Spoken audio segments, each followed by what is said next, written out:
ਬਿਸਮਿਲ੍ਲਾਹਿਰਰਹਿਮਾਨਿਰਰਹੀਮ अस्सलामुअलैकुम जी आया ਨੂੰ ਤੁਹਾਡੇ ਆਪਣੇ ਚੈਨਲ ਸਕਾਈ ਰੈਸਪੀ ਤੇ ਅੱਜ ਅਸੀਂ ਬਣਾਵਾਂਗੇ ਸੁਪਰ ਸਪਾਈਸੀ ਵੈਜੀਟੇਬਲ ਮੈਕਰੋਨੀ। ਇਸ ਤਰ੍ਹਾਂ ਮੈਕਰੋਨੀ ਦੀ ਰੈਸਪੀ ਮੈਂ ਤੁਹਾਡੇ ਨਾਲ ਸ਼ੇਅਰ ਕਰੂੰਗੀ ਕਿ ਤੁਸੀਂ ਚਿਕਨ ਮੈਕਰੋਨੀ ਨੂੰ ਭੁੱਲ ਜਾਓਗੇ। ਇੰਨੀ ਟੇਸਟੀ ਔਰ ਸਪਾਈਸੀ ਮੈਕਰੋਨੀ ਬਣਦੀ ਹੈ ਕਿ ਤੁਸੀਂ ਕਹੋਗੇ ਕਿ ਵਾਕਈ ਕੋਈ ਚੀਜ਼ ਬਣ ਕੇ ਤਿਆਰ ਹੋਈ ਹੈ। ਉਬਲਦੇ ਹੋਏ ਪਾਣੀ ਦੇ ਵਿੱਚ 2 ਤੋਂ 3 ਚਮਚ ਅਸੀਂ ਸਿਰਕਾ ਪਾ ਲੈਣਾ, 2 ਚਮਚ ਇਹਦੇ ਵਿੱਚ ਕੁਕਿੰਗ ਆਇਲ ਦੇ ਪਾ ਲੈਣੇ ਆ ਔਰ ਫਿਰ 1 ਕਿਲੋ ਮੈਕਰੋਨੀ ਪਾ ਲੈਣੀ। ਇਹ 1 ਕਿਲੋ ਮੈਕਰੋਨੀ ਦੀ ਰੈਸਪੀ ਮੈਂ ਤੁਹਾਨੂੰ ਦੇ ਰਹੀ ਹਾਂ, ਪੂਰੀ 1 kg ਮੈਕਰੋਨੀ। ਹੁਣ ਅਸੀਂ ਇਹਨੂੰ ਬੋਇਲ ਕਰਨੇ ਲਈ ਛੋੜ ਦੇਣਾ। ਉਦੋਂ ਤੱਕ ਅਸੀਂ ਫੁੱਲ ਇਹਨੂੰ ਬੋਇਲ ਕਰਨਾ, ਇਹਨੂੰ ਬਿਲਕੁਲ ਵੀ ਤੁਸੀਂ ਕਮ ਬੋਇਲ ਨਹੀਂ ਕਰਨਾ ਕਿ 90% ਜਾਂ 80% ਨਹੀਂ। ਮੈਕਰੋਨੀ ਨੂੰ ਅੱਛੀ ਤਰ੍ਹਾਂ ਫੁੱਲ ਬੋਇਲ ਕਰ ਲੈਣਾ। हाफ कप ऑयल ले लेना, एक कढ़ाई च पाना। मैकरोनी बनाने लिए बर्तन खुला होना चाहिए और इनू बॉयल करने लिए तुसी ये है कि इनू खुले पानी च बॉयल करना और जाके पानी काफ़ी सारा एक्स्ट्रा बच भी जाना चाहिए। हाफ कप ऑयल का असी कढ़ाई विच पाना, नाल ही इहदे विच कट के एक मीडियम साइज़ का प्याज शामिल कर देना। प्याज नूं असी थोड़ा जिहा हिलाना, इनू बहुत ज़्यादा ब्राउन नहीं करना हैगा, बस हल्का जिहा इनू सौते करना।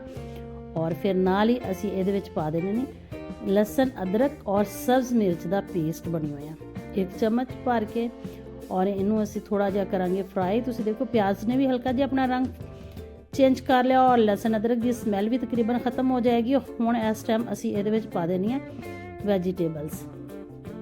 जिहड़ियां वैजीटेबल पहले पानियां, सब तो पहले असी इहदे विच पावांगे जी टमाटर ते सब्ज़ मिर्चां।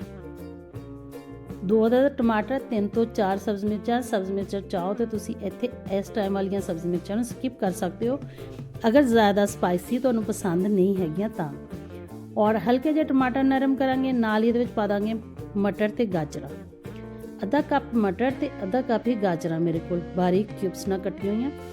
बस तुसी इहनूं मटर गाजरां असीं इसलिए पहले डालियां कि थोड़ियां सख्त हुंदियां, नरम होने नूं थोड़ा टाइम लैंदियां, इसलिए पहले तुसी मटर ते गाजरां दे विच शामिल कर देनियां ताकि गाजर मटर पहले आसानी नाल नरम हो जाण।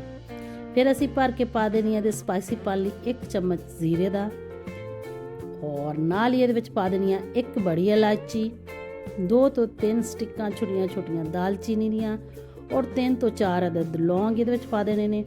और बस फिर इहनूं करना मिक्स। और सुपर स्पाइसी बनाने लिए ये तमाम गर्म मसाला, खड़े मसाले जिन्होंने कहते हैं, वो पाए जाने लाजमी है। सुक्का धनिया 1 चम्मच, नमक खाने वाले 2 चम्मच फुल भर के। 1 किलो मैकरोनी दे विच इन्ने नमक ज़रूर पाना है, नमक बिल्कुल सही रहेगा तुहाडी मैकरोनी विच ना। फुल चम्मच भर के पाने ने खाने वाले। 1 चम्मच काली मिर्च दा असीं इहदे विच पा देना। इनू भी इस टाइम नूं असीं फ्राई कर लेना, बस 1 ਤੋਂ 1.5 मिनट लिए इनू इस तरह फ्राई करना इनू वैजीटेबल्स नूं। और देखो तुसी दा कलर भी चेंज हो गया। नाल असीं थोड़े ਜਿਹੇ ਵਿੱਚ ਪਾ ਦਿੰਦੇ ਆਲੂ क्यूब्स ਦੇ ਕੱਟੇ ਹੋਏ। आलू तो हर रेसिपी ਦੀ जान आ, आलू तुसी चाहो तो स्किप कर सकते हो अगर ਇਹਦੇ ਵਿੱਚ आलू नहीं पाना चाहते, लेकिन मैं ਇਹਦੇ ਵਿੱਚ आलू लाजमी पाऊँगी और आलू बहुत ही ज़बरदस्त लगते हैं। और नाल ही फिर ਆਪਾਂ ਇਹਦੇ ਵਿੱਚ 2 मिनट ਲਈ फ्राई करना। आलू मटर गाजरा साढ़े नरम हो जान, इनू कवर ला के रख देना। इस टाइम पर अगर तुहानूं मेरी रेसिपी अच्छी लग रही है तो चैनल को सबसक्राइब करना, वीडियो को लाइक करना ना भूलियो, अगे शेयर भी लाजमी करियो। अगर चैनल को पहले सबसक्राइब नहीं किया तो तुसी भी लाजमी सबसक्राइब कर लियो। और हुण एंड च बारी आई है जी शिमला मिर्च ते बंद गोभी दी। इनू असी थोड़ी देर पहले ही शामिल करना क्योंकि ये बहुत ज़्यादा पकी हुई शिमला मिर्च ते बंद गोभी अच्छी नहीं लगती। ये सिर्फ ਇਹਦਾ ਕਰੰਚੀ ਪਾਣੇ ਦੇ ਵਿੱਚ ਮੌਜੂਦ ਹੋਣਾ ਚਾਹੀਦਾ। बस ਇੰਨੀ ਕੁ ਦੇਰ ਲਈ ਅਸੀਂ ਇਹਨੂੰ ਸਿਰਫ ਫਰਾਈ ਕਰਨਾ और बस ਇਹਨੂੰ ਮਿਕਸ ਕਰਨਾ। ਨਾਲ ਹੀ ਅਸੀਂ ਇਹਦੇ ਵਿੱਚ ਸ਼ਾਮਿਲ ਕਰ ਦੇਣੀ ਨਾ ਮੈਕਰੋਨੀ ਜਿਹੜੀ ਅਸੀਂ ਬੋਇਲ ਕਰਕੇ ਰੱਖੀ ਹੋਈ ਆ। ਉਹਦੇ ਵਿੱਚ ਆਇਲ ਔਰ ਸਿਰਕਾ ਡਾਲਣੇ ਦੀ ਵਜ੍ਹਾ ਕਿ ਇਸ ਮੈਕਰੋਨੀ ਤੁਹਾਡੀ ਕਦੇ ਵੀ ਜੁੜੇਗੀ ਨਹੀਂ ਆਪਸ 'ਚ ਨਾ। ਦੇਖੋ कली कली करके तुसी इनू पा लो। बस मैं बॉयल करके उन्होंने कढ़े ते बहुत ज़्यादा ठंडा पानी भी नहीं पाना हैगा ताकि ये बिल्कुल भी ठंडी ना हो जाए इस टाइम पर, क्योंकि इनू बहुत ज़्यादा सेक असी नहीं लवाना। मैं पहले गर्म होएगी फिर चीज़ां इनू विच मिक्स कर दो इस तरह। देखो माशाल्लाह कली कली तो खिली खिली साड़ी मैकरोनी है ना जी वो बॉयल होके सामने आई है। देखो हुण इनू चंगी तरह असी कर लैंदे मिक्स करने तो बाद हुण इनू मज़ीद स्पाइसिस करने लई इहदे विच असी पावांगे कुछ सॉसेस। सब तो पहले चिली सॉस, ये तकरीबन हाफ कप ये अंदर जाएगा चिली सॉस का।